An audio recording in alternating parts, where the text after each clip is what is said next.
pessoal! Desde as aulas anteriores, fizemos todo um percurso que passou pela epistemologia e pela metodologia do Espiritismo. Iniciamos o tratamento das questões sociais a partir da análise histórica do movimento espírita e do levantamento do que de principal surgiu sobre teoria social. Passando pela metade desse curso, fizemos um primeiro caminho propositivo, no qual buscamos os fundamentos da teoria social espírita, posicionando-a como uma vertente necessariamente progressista e preferencialmente esquerdista, porque crítica e transformadora da realidade.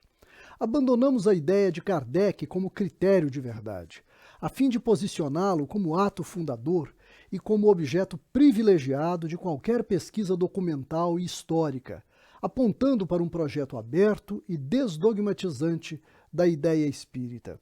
E estabelecemos, por fim, que a prioridade da nossa busca agora é pela reformulação dos conceitos espíritas, de sorte a dar-lhes dimensão social e fazer disso a base para o pensamento social e político a partir da mentalidade espírita.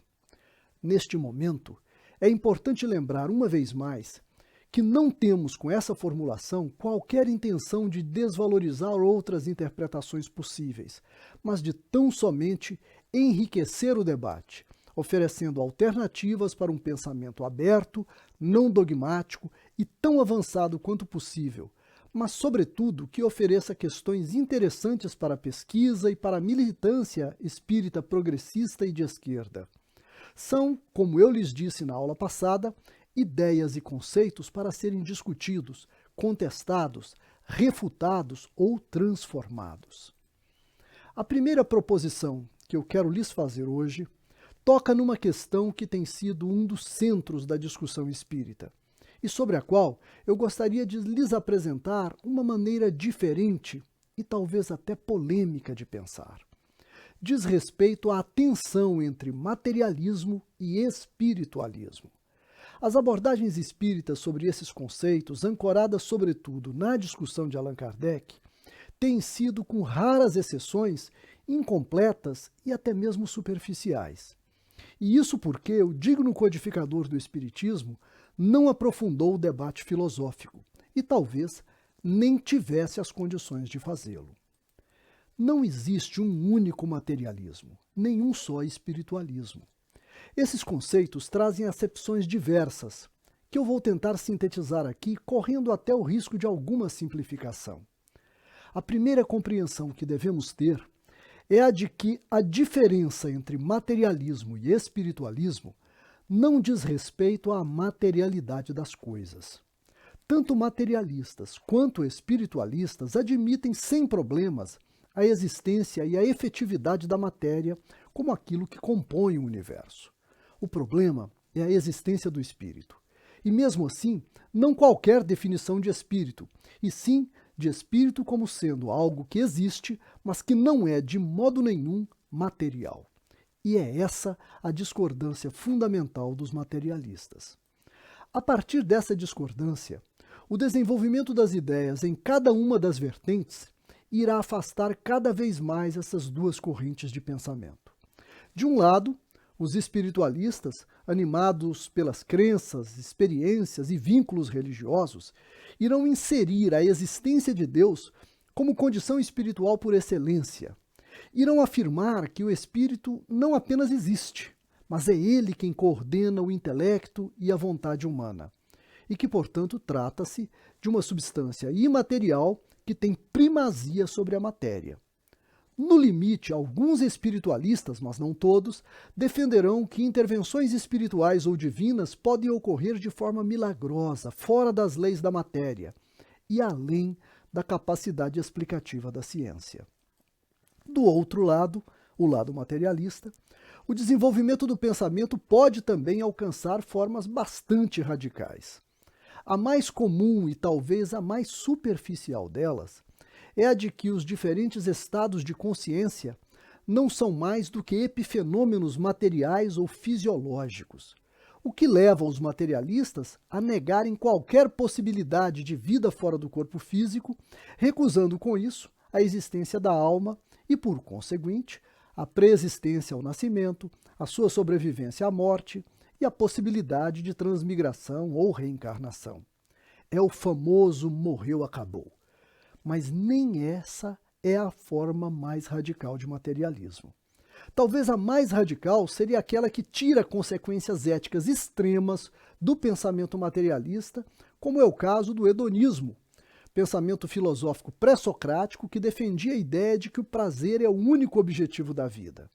Uma forma menos extrema e talvez também nascida na filosofia grega, o epicurismo, é o que valoriza o prazer, mas com moderação, porque tangido pela razão. Duas coisas, então, até agora, são objeto de discussão entre materialismo e espiritualismo: a questão do espírito e a da existência de Deus. Os espiritualistas, ao defenderem a primazia do espírito sobre a matéria, o fazem de dois modos: o espiritualismo dualista de Descartes, para quem há duas substâncias completamente separadas, o corpo ou a coisa extensa, e a alma ou a substância pensante, sendo que a união entre ambos seria uma espécie de milagre de Deus operado pela glândula pineal. E o espiritualismo monista de Leibniz, que numa contestação a Descartes defendeu que o universo é constituído por um único tipo de substância simples e sem extensão, chamada mônada, e a alma seria uma mônada racional, dotada de percepção e memória. Os materialistas, por não crerem na existência de nada imaterial, pouco se importam com essa discussão sobre espírito ou alma e matéria ou corpo, mas episodicamente eles entram no debate sobre a existência de Deus e, quando o fazem, assumem dois tipos de postura. Primeiro, a ateia, que nega a existência de um Criador ou de um ser superior, podendo chegar ao ponto de combaterem a religião como uma enganação ou uma ilusão irracional. E segundo, a postura agnóstica, que é mais branda, pois se recusa a considerar seriamente a existência ou não de Deus, adotando a ideia de que tanto faz se Deus existe ou não. Ou seja, procedem como se de fato Deus não existisse. Observem que até agora estamos discutindo apenas o materialismo e o espiritualismo como problemas ontológicos, isto é, dentro daquela parte da filosofia que estuda o ser, o que é e o que não é no universo ou em nós. Mas o que me parece mais interessante é que ao longo de todo o tempo até hoje, esse foi o único modo como o Espiritismo discutiu essa questão. O próprio Allan Kardec, em praticamente todos os textos em que ele se referiu ao assunto, sempre combateu o materialismo justamente em sua forma mais pobre e tosca, que foi o materialismo mecanicista, para o qual o homem seria apenas uma máquina ou um mecanismo. A partir daí, Kardec denunciou que esse pensamento levaria ao hedonismo, isto é, à relação humana num quadro de completa irresponsabilidade moral. Nessa linha foi que ele viu o Espiritismo como o grande auxiliar da religião e destruidor do materialismo como uma chaga da sociedade. Uma visão exclusivamente ontológica ou substancialista da dicotomia materialismo e espiritualismo é um debate fundante. Mas eu me arrisco a dizer que esse debate nos separa mais do que nos aproxima do grande saber filosófico e científico que nós temos disponível hoje. Isso porque, na época de Kardec, isso foi dito por ele próprio no capítulo 2 da conclusão do Livro dos Espíritos, os materialistas mal se confessavam como tal. Allan Kardec acreditava que o espiritismo vinha num processo evolutivo infalível, tocado pela força mesma das coisas, e que sepultaria definitivamente o materialismo e instauraria o grande reinado do espírito e do conhecimento espiritual, momento em que o espiritismo se tornaria não uma religião específica, mas a crença geral de todas as religiões, filosofias e ciências. Mas isso ele disse em 1854, em seu primeiro livro. 14 anos depois, em 1868, parece que nós já tínhamos um Kardec mais sofrido, mais ponderado. Na Revue Spirit de julho de 1868, ele publicou um texto no qual constam os seguintes dizeres: Deixemos, pois, o materialismo estudar as propriedades da matéria. Esse estudo é indispensável e será feito. O espiritualismo terá apenas que completar o trabalho naquilo que lhe concerne. Vemos aí um Kardec mais dialógico e até menos destrutivo do materialismo, embora ainda crítico severo do absolutismo de ideias que ele via na forma materialista de pensar, e não menos convicto da força evolutiva natural do espiritismo. E por que isso? Arrisco-me a dizer que ele já deveria suspeitar do avanço científico que viria da visada materialista no futuro próximo, avanço que se deu em todas as áreas do conhecimento e que terminou anulando o espiritismo na Europa, como eu já comentei no início do curso, e em seu ressurgimento no Brasil, empurrando-o para o quase exclusivo domínio da prática religiosa dogmaticamente orientada. O encaminhamento de uma superação desse problema é mais uma contribuição que o desenvolvimento atualizado de uma teoria social a partir da mentalidade espírita talvez possa fazer. E como fazer isso? Introduzindo uma nova forma de pensar essa dicotomia espiritualismo-materialismo, tomando por base outro modo de definir esses conceitos e que nem precisa ser inventado, porque já faz parte das definições que constam dos melhores compêndios de filosofia. É que além de uma definição ontológica, psicológica ou substancialista do espiritualismo e do materialismo, nós temos uma definição ética e social desses termos. Essa definição foi uma interpretação feita a partir do materialismo dialético. Para essa forma de pensar, o universo é um todo material em constante e ininterrupto movimento, que evolui por contrastes e tensões, aumentando cada vez mais a sua complexidade e, em momentos de esgotamento, é sujeito a mudanças qualitativas bruscas que fazem novas coisas surgirem. O materialismo histórico marxista foi concebido como um caso dessa concepção, razão pela qual Marx concentrou a sua atenção na materialidade definida como concretude dos interesses humanos, que ele percebeu como conflitos econômicos de classe e que, à medida que se complexificam, aproxima a sociedade de revoluções ou grandes mudanças. Com certeza, foi essa visão de movimento e de transformação que aproximou os intelectuais espíritas das teorias marxistas. E é também por essa razão que eu disse na aula passada a vocês que o espiritismo socialmente considerado deve desembocar em uma teoria progressista.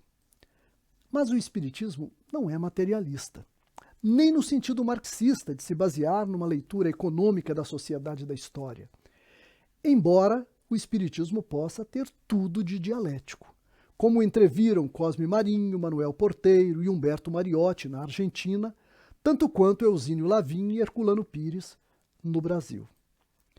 E é aí que surge a pergunta: a que tipo de espiritualismo pertence o espiritismo? A meu ver, àquele que o filósofo francês André Lalande, em seu vocabulário técnico e crítico da filosofia, define como o significado ético e sociológico. Segundo ele, trata-se da corrente que pensa que há no homem e na sociedade dois sistemas diferentes: o dos interesses da natureza, que são interesses sociais pela matéria, e o dos interesses da vida humana, que são interesses sociais do espírito. Ora, como nós sabemos que o modo de conhecer da ciência da natureza não é mais o mesmo modo de conhecer das ciências sociais e humanas, isso significa que no âmbito dessas ciências não podemos considerar o mesmo tipo de materialismo do conhecimento utilizado nas ciências naturais. Em outras palavras, as ciências sociais se interessam por tudo aquilo que é realidade concreta dos seres humanos.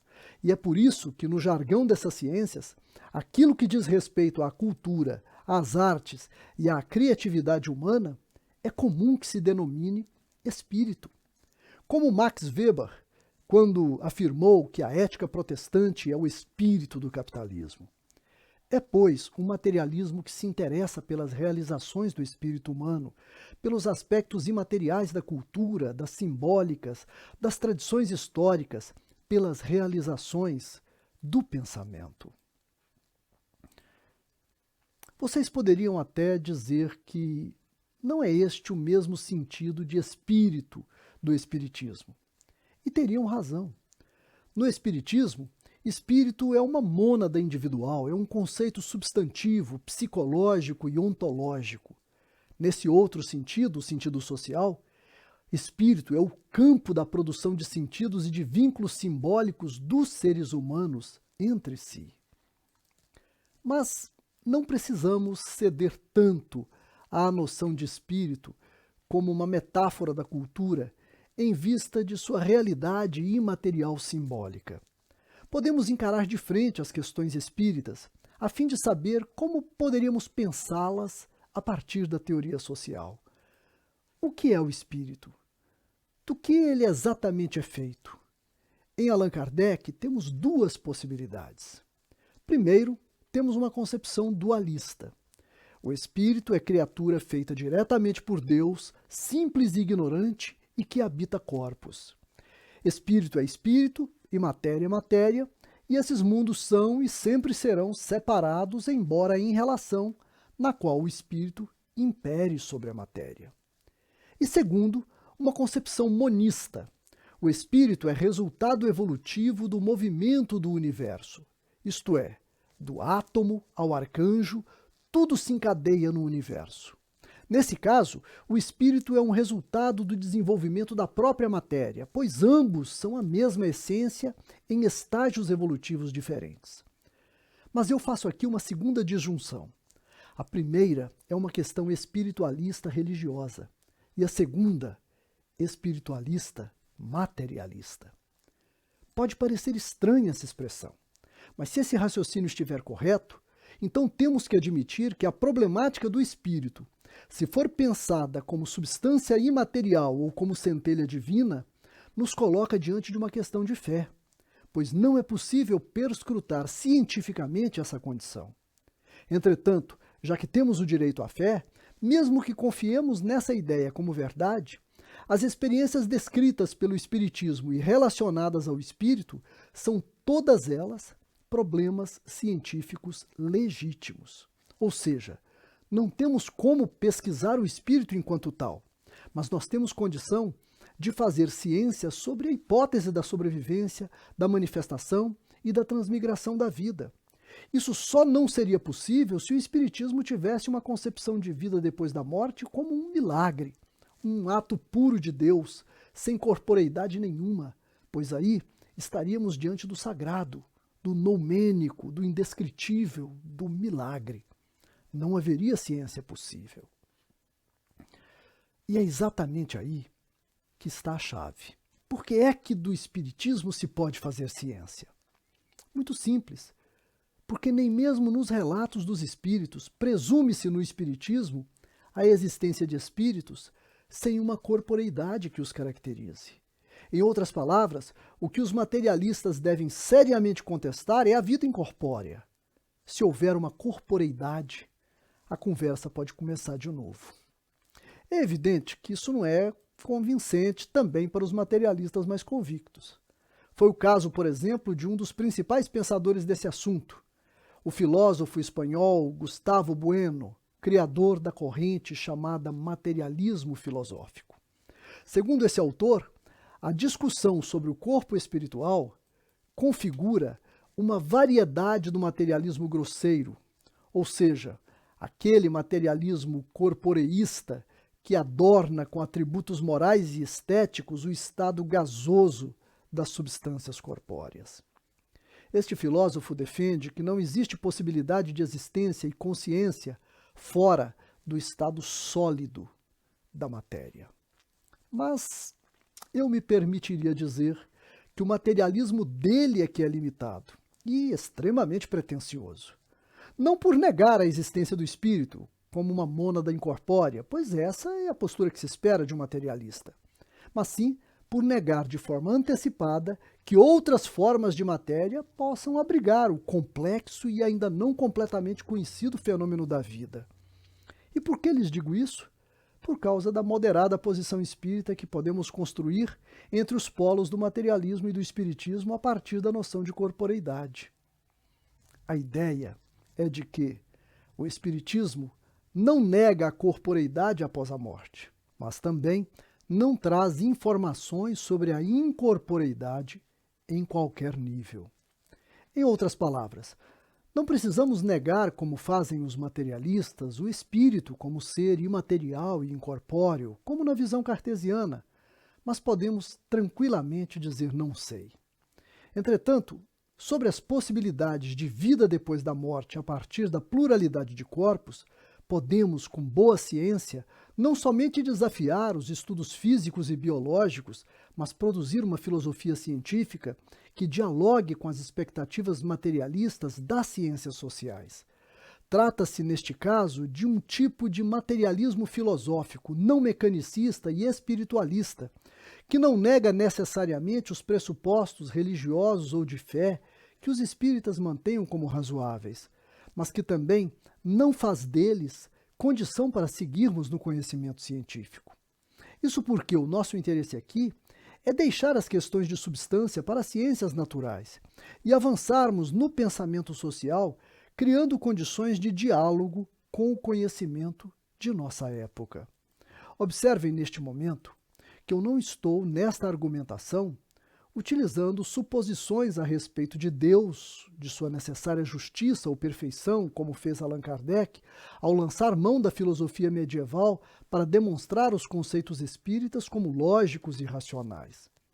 Observem também que eu não estou fazendo exigências de adequação da realidade ao método, como fizeram Mariotti e Herculano Pires, ao exigirem a negação da negação à dialética marxista, como se a vida não pudesse ser interrompida só porque o argumento dialético ainda não se completara. Não. O que estou fazendo é simplesmente admitir que a ciência não conhece realidades vivas sem corporeidades. E estou dizendo também que isso não é incompatível, ao menos como hipótese, com o espiritismo. Ao contrário, a noção de corporeidade é central na ideia social de espírito que eu começo a lhes propor. E o que é corporeidade para o espiritismo? É a concepção multicorpórea da vida, que em termos mais simples inclui pelo menos duas corporeidades. O corpo físico transitório que se extingue com a morte e o corpo perispiritual, que aparentemente assume várias modalidades corpóreas conforme a dimensão em que se manifesta. É por essa condição de corporeidade múltipla que participamos de vários mundos, ou seja, é ela que garante a condição de interexistência de que falou Herculano Pires. Trata-se, pois, de uma corporeidade multidimensional, sendo essa a condição principal de materialidade que o Espiritismo chama de espiritual, e sendo esta também a condição de sua cientificidade. É essa corporeidade que sustenta a ideia de sobrevivência após a morte e de reencarnação. Eu não tenho o que acrescentar a vocês na discussão existencialista ou monádica individual dessa multicorporeidade. Entretanto, para a construção de uma teoria social, nós temos que ir além. A multicorporeidade espírita é também e, sobretudo, uma dimensão relacional, econômica, social e cultural da interexistencialidade. A multicorporeidade espírita, ela é a objetividade, porque pode ser detectada por experimentos. Ela é subjetividade, porque garante a permanência de múltiplos estágios de consciência. Mas ela é, sobretudo, e isso é fundamental para uma teoria social espírita, intersubjetividade, porque é o que torna possível a comunicabilidade espiritual em todos os aspectos. A questão, portanto, não é se nós somos corpos ou se nós temos corpos. Poderíamos defender um ou outro, ou até ambos, discernindo que o espírito, em sua multicorporeidade, é um ser integral. Mas, como eu disse, essa não é a questão. A questão principal é a ideia de que a corporeidade espírita não é monádica, restrita à ideia de individualidade. Ela é um ponto de rede, uma referência dentro de um sistema simbólico complexo e multidimensional. Como objetividade, ela é materialidade. Da mesma forma que, como subjetividade, ela é espiritualidade. Mas o que nos importa neste momento é que, como intersubjetividade, ela é conectibilidade simbólica. Em outras palavras, por ser objetivamente multicorpóreo e subjetivamente interexistente, o ser espiritual se relaciona, vincula-se aos outros, produz significações e se projeta na história de todas as dimensões em que existe. É a corporeidade, em sua condição de presencialidade simbólica, de vínculo comunicacional e de projeção histórica, aquilo que torna possível a sociedade. Porque, gente, corpo não é só espaço e moradia. Corpo é linguagem, é comunicação, é mídia e mediação, e é vínculo com os outros. Podemos produzir uma ideia de espírito como centelha divina, como mônada incorpórea, animadora de todas as corporeidades possíveis e transdimensionais. Mas isso será apenas metafísica teológica. Não temos nada contra. É perfeitamente legítimo que os espíritas religiosos sigam por esse caminho. Mas o que eu quero lhes dizer é que, pensando de forma sociológica ou antropológica, há teoria social possível sem que tenhamos que nos preocupar com essa questão. Nossa ideia de espírito, portanto, é integralidade. E este é o corolário que eu lhes proponho ao debate crítico neste exato momento. Espíritos, quaisquer sejam, encarnados ou desencarnados, são seres corpóreos e interexistentes em conexão uns com os outros, formando sociedades e culturas, produzindo histórias individuais, grupais, sociais e civilizacionais e transacionando por dimensionalidades diferentes. Quais dimensões? Não sabemos. O Espiritismo nos apresenta duas, que para denominá-las ainda usamos termos pobres, simplistas e nem sempre definidores, como a encarnada e a desencarnada, sinalizando que a diferença seria a presença ou ausência de carne. Temos chamado também de mundo material e espiritual, o que parece ser uma dicotomia irrealista, já que, ao que tudo indica, o mundo espiritual é também feito de matéria, só que em outra dimensão. Outra dicotomia fora da realidade é denominar de mundo corpóreo e mundo extracorpóreo, o que acaba negando a corporeidade da vida pós-mortem. Mas a pior delas talvez seja o mundo dos vivos e o mundo dos mortos. Eu não sei vocês, mas eu detestarei ser chamado de morto quando estiver no mundo espiritual. Mas isso não é tão importante assim. Eu penso que denominações mais precisas devem vir de estudos mais aprofundados dessa corporeidade múltipla que nos faz interexistentes. Como a conhecemos tão pouco, nós temos que dar tempo ao tempo, evitando dar nomes para aquilo que ainda não sabemos. Por enquanto, o importante é nos esforçarmos para escapar da ideia do espírito e de sua corporeidade a partir de uma apreensão individualista. Indivíduo e sociedade não são entes separáveis. A indagação aonde termina o indivíduo e começa a sociedade, ou vice-versa, é uma falsa pergunta, porque todo indivíduo só se constitui socialmente e toda a sociedade só se concretiza em ações individuais. E a multicorporeidade também. Os corpos de cada um de nós, assim mesmo, no plural, os corpos de cada um de nós são constituídos social e historicamente.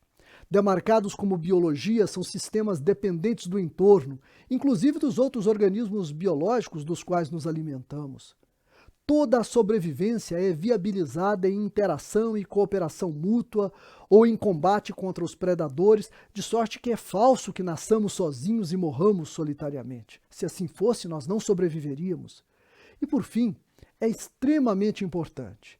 Somos constituídos pelas singularidades da cultura e da história, que demarcam as várias identidades que assumimos em quaisquer das dimensões nas quais nós vivermos.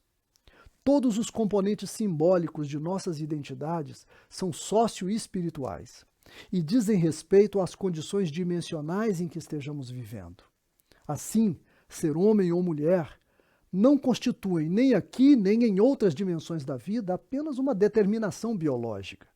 E, evidentemente, isso também ocorre para as problemáticas que envolvem a orientação sexual, que atravessa também as identidades espirituais, social e historicamente vivenciadas.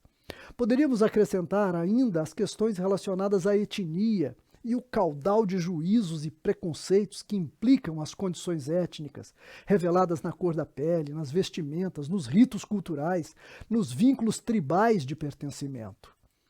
Todas essas questões são implicações relacionadas diretamente à corporeidade. E uma apreensão multicorpórea da vida do espírito, sem dúvida, nos permite supor que os vínculos e os conflitos produzidos pelas várias identidades sociais, tanto quanto os conceitos e preconceitos derivados das experiências e juízos históricos decorrentes, implicam em consequências as mais diversas na interexistencialidade do espírito. Em outras palavras, é extremamente provável que machismo, homofobia, racismo e outras formas de violência física ou simbólica repercutam de forma própria nas outras dimensões da vida. Isso porque essas questões todas não são simplesmente morais, não dizem respeito somente a indivíduos, mas são produções sociais. A sociedade multidimensionalizada singulariza os corpos, e estes expressam os limites e as possibilidades relacionais das sociedades em que manifestam. E tudo isso é social e espiritual desde o princípio, mas não apenas e nem principalmente num sentido individual.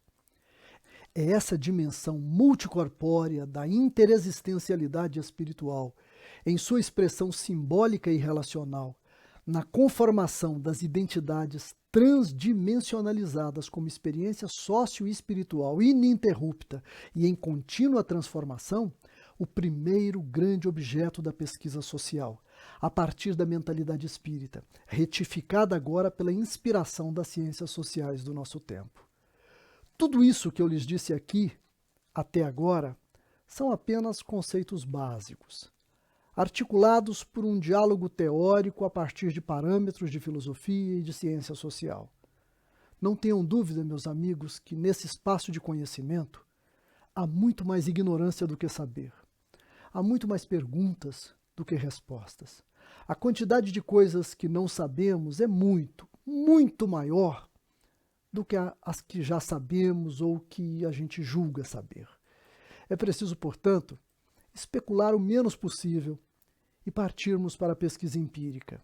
Restabelecer o diálogo com os sujeitos socioespirituais que tenham acesso a outras dimensionalidades, a fim de perscrutar junto a eles, com o rigor metodológico possível, as condições de vida e relação do que denominamos mundo espiritual. Identificar as implicações da multicorporeidade no tecido social e histórico da vida espiritual e, com isso, ampliar nossas possibilidades interpretativas para além do discurso dogmático, que acredita ingenuamente que todo conhecimento já foi dito. Nas próximas aulas, trabalharemos a aplicação desses conceitos fundamentais às noções de reencarnação e de mediunidade, introduzindo para isso em nossa análise dois conceitos que são fundamentais para constituir a base de qualquer teoria social: os conceitos de tempo e espaço. E isso tudo para que possamos investigar as consequências culturais e políticas de uma visão social do espiritismo para as ações do movimento espírita. Bem, por hoje é só. Aguardo vocês no próximo debate, esperando que vocês me ajudem a testar essas ideias e aprender. Como sempre, peço que me enviem as questões, comentários e refutações com a antecedência possível. Para isso é que eu estou nessa reta final do curso me esforçando para tornar disponível cada vídeo com a máxima antecedência. O e-mail é o mesmo de sempre, contato@celivrepensar.com. Então, até sábado e muita paz.